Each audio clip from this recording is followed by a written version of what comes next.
Rassurer et attirer de nouveau le plus grand nombre à Monaco, c'est tout l'enjeu de l'après-confinement et de cette nouvelle ère placée sous la menace indirecte, mais toujours bien réelle de la Covid-19.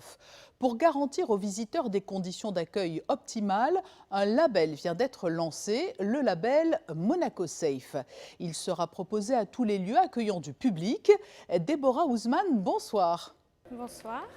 Présentez-nous ce label Monaco Safe.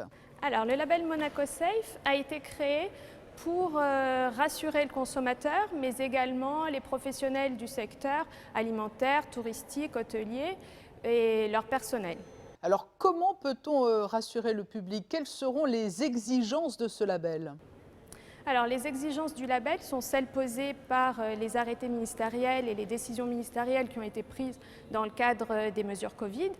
Mais également les mesures qui ont été dictées par la direction de l'action sanitaire, notamment des mesures, des prescriptions sanitaires. J'imagine que les modalités ne seront pas tout à fait les mêmes selon l'activité économique de l'entreprise concernée. Exactement. Les décisions ministérielles qui sont venues poser les mesures exceptionnelles de lutte contre le Covid prévoient dans leurs annexes différents secteurs d'activité. Et donc les mesures sont listées par secteur d'activité. Associés à ces annexes, nous avons établi des fiches réflexes par secteur d'activité et parfois dans le même secteur d'activité par métier. Voilà, donc le label englobe toutes ces dispositions. Très concrètement, est-ce que l'on peut avoir un exemple des mesures qui seront préconisées et demandées? Évidemment, les gestes barrières, les premières des mesures les plus importantes, le port du masque, mais également des protocoles d'hygiène précis en fonction de l'activité. Selon que l'on vend du prêt-à-porter ou que l'on est un grand centre de congrès, quelles seront les différences d'interprétation du label?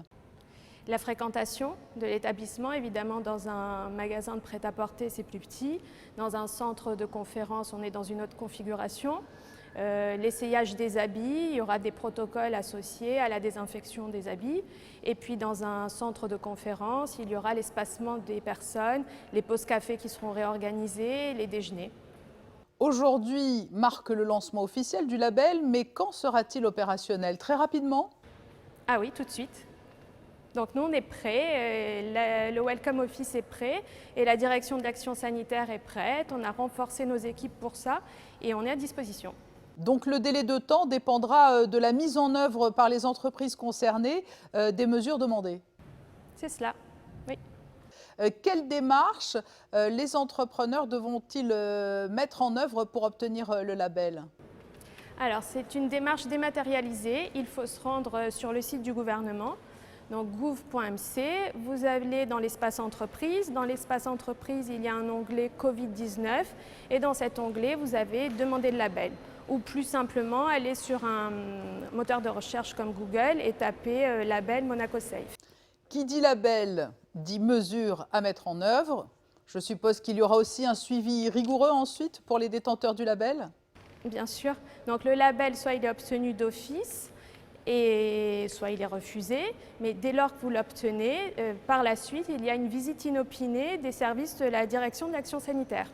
Donc on vient sur place pour vérifier si tous les engagements, parce qu'en fait le label c'est un engagement pris par le professionnel, si tous les engagements pris sont bien respectés.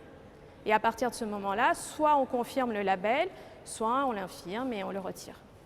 Vous l'avez dit en propos liminaire, l'objectif c'est rassurer le grand public. À la suite de cette crise internationale d'ampleur, il était devenu urgent de mettre en place une telle initiative au début de la saison estivale. Oui, bien sûr, parce qu'on a vu dans les autres pays se mettre en place des labels par des bureaux de contrôle ou des organismes indépendants, voire des labels qui se sont auto-créés. Il était important ici à Monaco de le faire et de le faire valider surtout par l'autorité compétente. C'est un gage de sécurité. J'allais y venir, vous vous êtes inspiré des labels internationaux. On sait que l'OMS notamment avait préconisé aussi la mise en œuvre de labels sanitaires. Oui, et à la fois on a fait quelque chose, comme toujours à Monaco, de très personnalisé et très spécifique à la principauté, avec un espace réduit et des contraintes plus difficiles parfois. Oui. Vous aviez senti une réelle demande de la part des entreprises de Monaco, des commerçants? Oui, ils ont besoin de notre soutien aussi dans les démarches qu'ils mettent en œuvre et dans les protocoles sanitaires qu'ils mettent en place parce que c'est nouveau. Merci Déborah Ousmane de la division de la sécurité sanitaire et alimentaire au premier jour de la mise en place du label Monaco Safe. Merci à vous, bonsoir.